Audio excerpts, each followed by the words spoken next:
Olá, meus amigos e irmãos na fé e visitantes do canal, inscritos no canal. Vamos dar continuidade ao estudo do livro do profeta Hoshea. Nessa ocasião, o capítulo 5 do livro de Hoshea. Porém, antes eu quero lembrar algo que eu falei no capítulo 4, no vídeo anterior, sobre a árvore de Natal. Não sei se todos perceberam, mas existe mais coisas no capítulo 4, no versículo 13, sobre as árvores, o qual vou ler agora antes de iniciarmos o capítulo 5. Oferecem sacrifícios nos altos dos montes e queimam incenso nas colinas, debaixo de árvores frondosas, com o carvalho, o álamo e o terebinto, pois a sombra que elas proporcionam é aconchegante, e assim as vossas filhas se tornam prostitutas e vossas noras cometem adultério. Temos aqui que esses sacrifícios, meus amados irmãos, nos altos dos montes, e esses incensos que eles queimavam nas colinas, debaixo de árvores frondosas, são o que acontece atualmente nessas religiões de paganismo. Embora eles não usem essa palavra, essa nomenclatura, provém do paganismo. Aqueles pratos de comidas, aquelas oferendas aos orixás, espíritos que eles cultuam. E geralmente são em postes ou árvores. É exatamente o que o Criador chama a atenção aqui nesse versículo. Oferecem sacrifícios debaixo de árvores frondosas. Então, há mais de milênios, o Eterno vem exortando e reclamando disto, o qual o povo de Israel também praticou. Aprendeu com esses povos pagãos. Por isso eu citei logo a árvore de Natal, porque ela vem desse costume pagão também. Colocar presentes embaixo da árvore. É uma espécie de sacrifício, porém bem disfarçado. Não tem nada a ver com as festas bíblicas, ou com o Criador, ou o nascimento do Salvador. E para provar mais isso, vamos ler aqui no livro de Jeremias, do lado direito, no capítulo 10. Eu vou ler na versão de King James mesmo. Agora, pois, escutai bem a palavra que vos fala Yahweh, ó casa de Israel. Assim diz o Yahweh: não aprendais o caminho das nações. Estão vendo que o Eterno é o Eterno que diz, não é um homem, não é a orientação de um ser humano. Foi o Eterno que disse ao profeta, para falar ao povo: não aprendais o caminho das nações. E nós nascemos nessa terra e aprendemos costumes pagãos, coisas erradas, até a verdade que liberta nos libertar dessas coisas. Porque ele mesmo disse: conhecereis a verdade e a verdade vos libertará. Não é desrespeito à pessoa, mas é o que o Eterno reclamou. O que é mais importante? O que o Eterno ensinou e reclamou, ou o que as religiões ensinaram? Coisa para se pensar, você católico. Não estou te desrespeitando, mas falando o que o Criador disse. Tampouco vos espanteis com os muitos sinais no céu, porque é por meio deles que os pagãos são atemorizados, porque coisas ocorrerão no céu. E não é para aqueles que creem na palavra do Eterno se espantar com aquelas coisas, pois quem temerá e se espantarão são os povos pagãos, aqueles que nunca se converteram verdadeiramente às palavras do Eterno. No versículo 3 temos: ora, os costumes religiosos das nações são inúteis. Corta-se uma árvore da floresta, um artista modela com suas ferramentas. Estão vendo aqui? Corta-se uma árvore da floresta. Vejam que é semelhante ao pinheiro ou qualquer ídolo pagão que eles façam de madeira ou de uma árvore. Corta-se uma árvore da floresta, um artista modela com suas ferramentas. Enfeitam-na com prata e ouro, prendendo tudo com martelo e pregos, para que não balance e caia ao chão.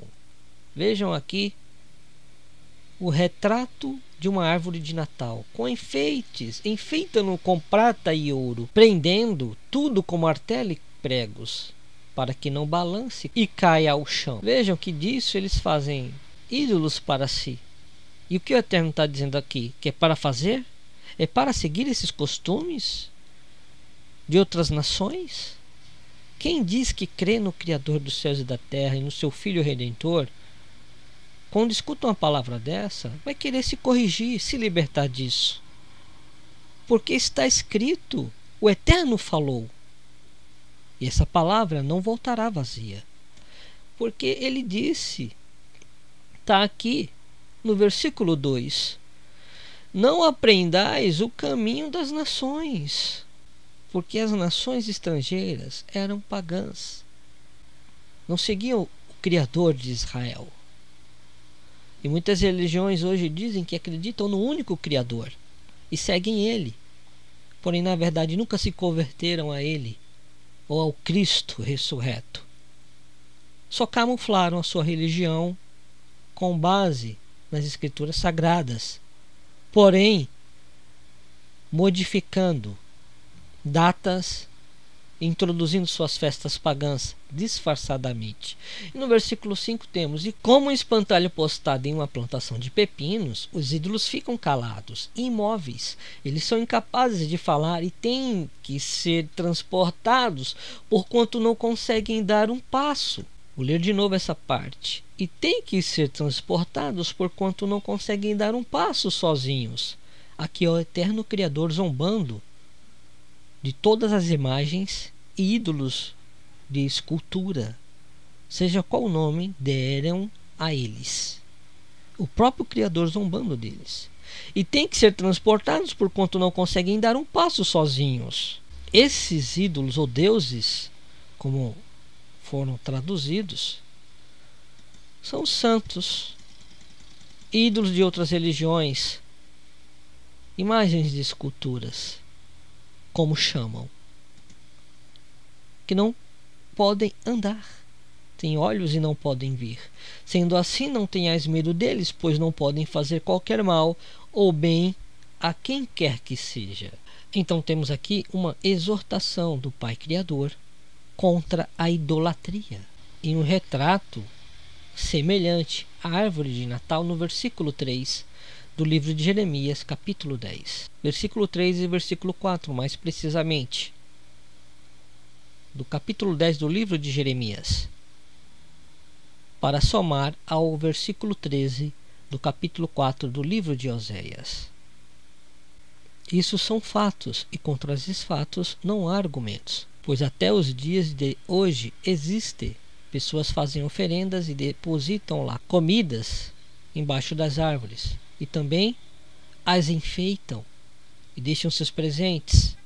Isso é costume de outros povos que não deixaram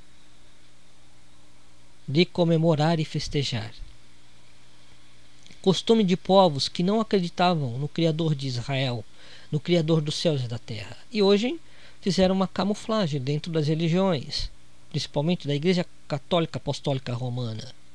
Disseram que se converteram a Cristo, ao Criador do universo, porém continuaram com seus costumes pagãos. Não se converteram. Foi só uma mescla na religião deles para continuarem governando e direcionando o povo, já que o Império Romano tinha caído. E tentaram continuar por cima através da religião. Então vamos agora ao capítulo 5 do livro de Hoshea. E no capítulo 5 o Eterno continua reclamando e falando contra os sacerdotes, os falsos líderes religiosos. Ouvi, pois, isto, ó sacerdotes, escutai bem, ó casa de Israel, e dai atenção, ó família real e sua corte, porquanto este juízo é contra vós outros, visto que vos tornastes uma armadilha para Mispá e uma rede de caça estendida sobre o monte Tabor. Eis que os rebeldes mergulharam na corrupção e violência, mas eu castigarei todos eles. Conheço bem a Efraim, e Israel não pode se esquivar da minha pessoa, porquanto agora te afundaste na prostituição, ó Efraim, e Israel se corrompeu completamente. Vejam a situação do povo atual. A exemplo de Israel, o reino do norte, estão corrompidos completamente. Pois idolatria é pecado de abominação. E se não se arrependerem, não sou eu que estou dizendo, está escrito. O Eterno determinou.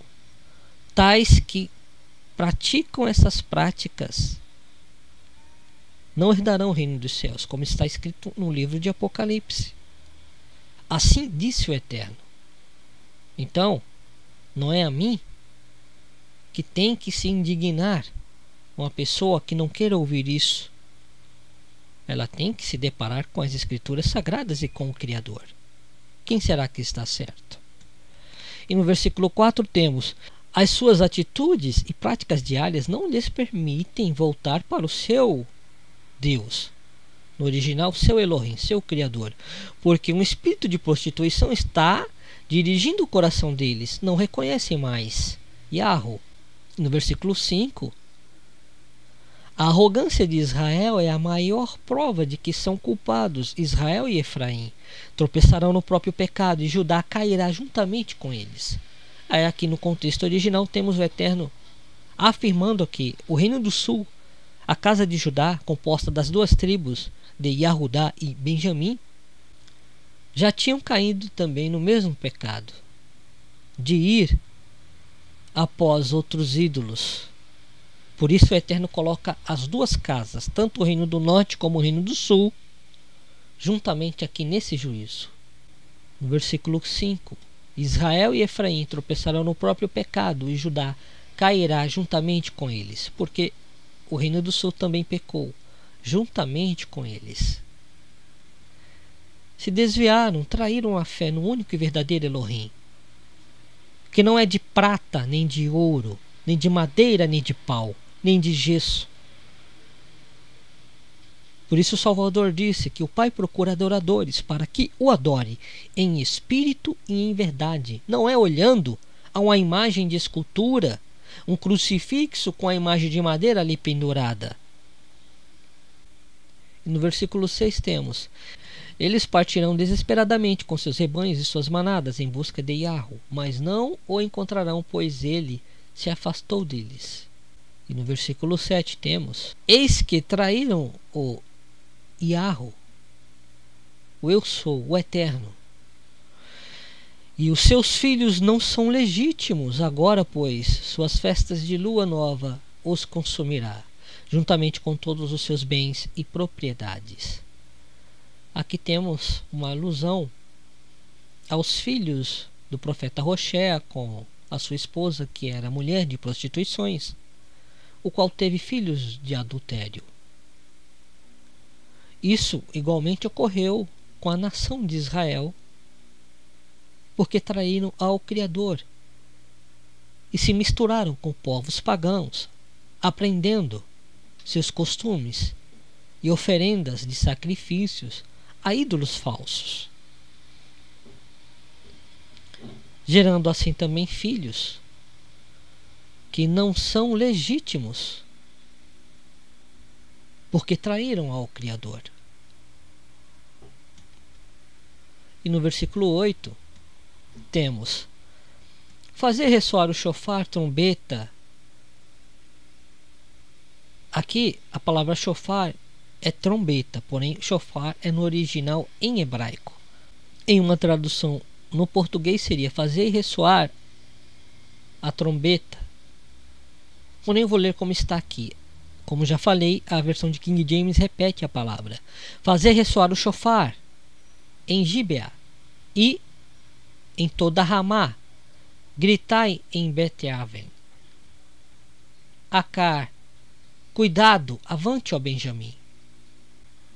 Benjamim aqui é a menor das tribos, ou a tribo mais jovem de todas as 12 tribos dos filhos de Israel, o qual o apóstolo Paulo, Saulo, ele era desta tribo, consequentemente também um judeu, porque ambas tribos de Judá e Benjamim continuaram no reino do sul. Porém aqui o Eterno faz um destaque à tribo de Benjamim, que não se corrompeu juntamente com a tribo de Judá. São como remanescentes que não se desviaram. Era o filho mais novo de Jacó, Jacov. O mais novo, o mais jovem. O último. E no versículo 9 temos: então Efraim será devastado no dia do castigo entre as tribos de Israel, e o proclamo que sucederá. Assim disse o Eterno. E de fato, como está aqui no versículo 9, as tribos de Israel se perderam em todas as nações. E hoje não sabemos onde estão. E nem elas se sabem que são das 12 tribos dos filhos de Israel ou de Israel. Estão perdidas. Ultimamente temos visto muitas tribos voltarem para a terra de Israel.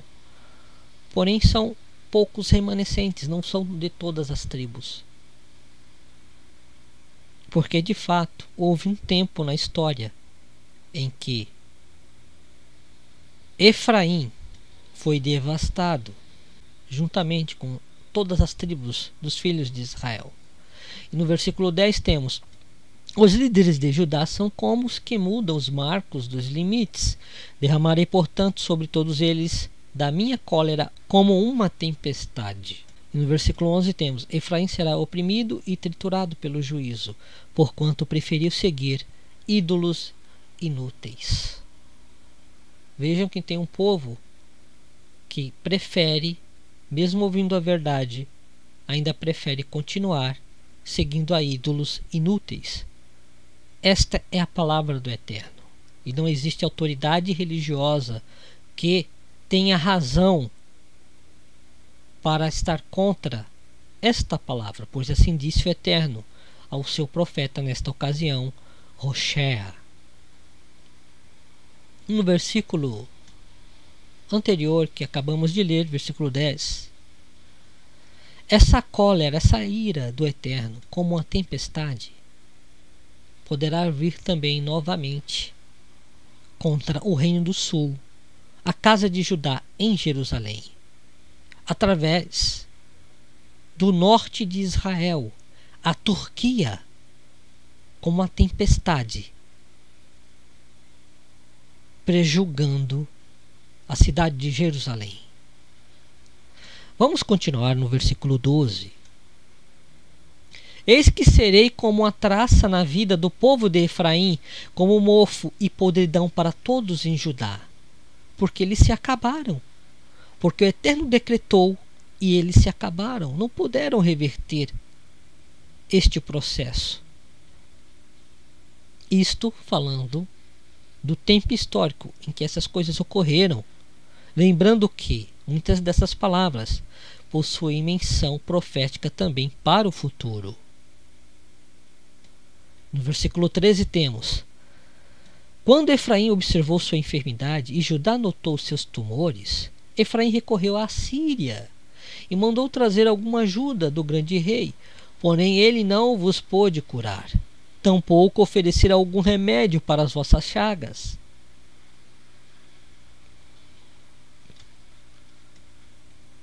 E no 14: e serei como um leão feroz contra Efraim, e também um grande leão para com a casa de Judá. Eu os farei em pedaços e me retirarei. Eu os tomarei sem que ninguém possa livrá-los. Vejam que o nosso Salvador, quando vier, não virá mais como um cordeiro de Elohim que tira o pecado do mundo, mas como um leão da tribo de Judá, como cordeiro, rei e juiz de toda a terra, inclusive do reino da casa de Israel, da casa de Judá. E como ele disse aqui, no final do versículo 14: eu os tomarei sem que ninguém possa livrá-los. E no versículo 15 temos: então retornarei ao meu lugar até que eles reconheçam todo o mal que cometeram e que são culpados, e então busquem a minha face. É certo que debaixo de grande aflição eles me buscarão, desesperadamente, com todo o fervor. Aqui será realmente para o tempo final, os últimos dias, já no período da grande tribulação, onde a casa de Israel e a casa de Judá se converterão em massa a Yahushua, o Messias prometido das Escrituras, ao eterno Criador, que enviou seu Filho para que todo aquele que nele crê não pereça, mas tenha vida eterna. E assim, o Israel do eterno verdadeiro será salvo. Concluo aqui mais esse capítulo, lembrando que todos os capítulos sempre têm mais o que falar. Porém, eu estou fazendo a leitura de todo o capítulo e falando das coisas mais importantes e evidentes. Porém, há realmente sempre o que meditar e falar mais sobre os versículos. Porém, para não prolongar tanto a série, não poderei falar tudo o que as Sagradas Escrituras no livro de Hoshea estão revelando. Mas tudo o que está sendo falado já é de bom tamanho para que você conheça o livro de Hoshea e no que o Eterno realmente se referiu, que o povo de Israel estava fazendo, e também as nações pagãs, e também o que fazem hoje, atualmente, pessoas que dizem que creem no Criador, porém seguem os mesmos pecados das nações pagãs. Temos muitas revelações nesse estudo, embora sempre tenha o que meditar, mas que o Eterno abençoe a todos, no nome de Yahushua HaMashiach. Vejam esse estudo de preferência do primeiro capítulo e assim sucessivamente, para seguirem em ordem cronológica, sequencial, dos fatos e de quando o Eterno falava com o profeta e com a casa de Israel e Judá. Então, que a paz do Salvador esteja com todos e até o próximo vídeo. Shalom.